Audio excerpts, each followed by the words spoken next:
Едно от нещата, които най-много ме изненадаха, когато се върнах да живея в България, беше, че често хора ме питаха кой е подредил схемата на някой голям турнир или защо нашия се е паднал на първия поставен.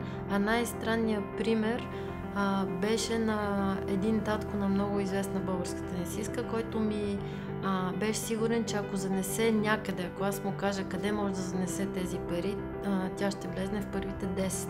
В България културата на невярване, че нещата могат да се случват по нормалния начин е нещо много тъжно, защото заради това има много нереализирани хора и прекалено много хора вярват, че не могат да се случват неща по нормалния начин.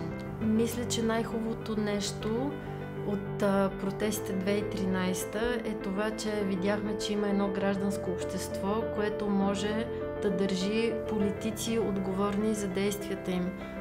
Аз се надявам това гражданско общество да става все по-силно изплотено, за да може съдебната реформа да започне да се прилага тази година.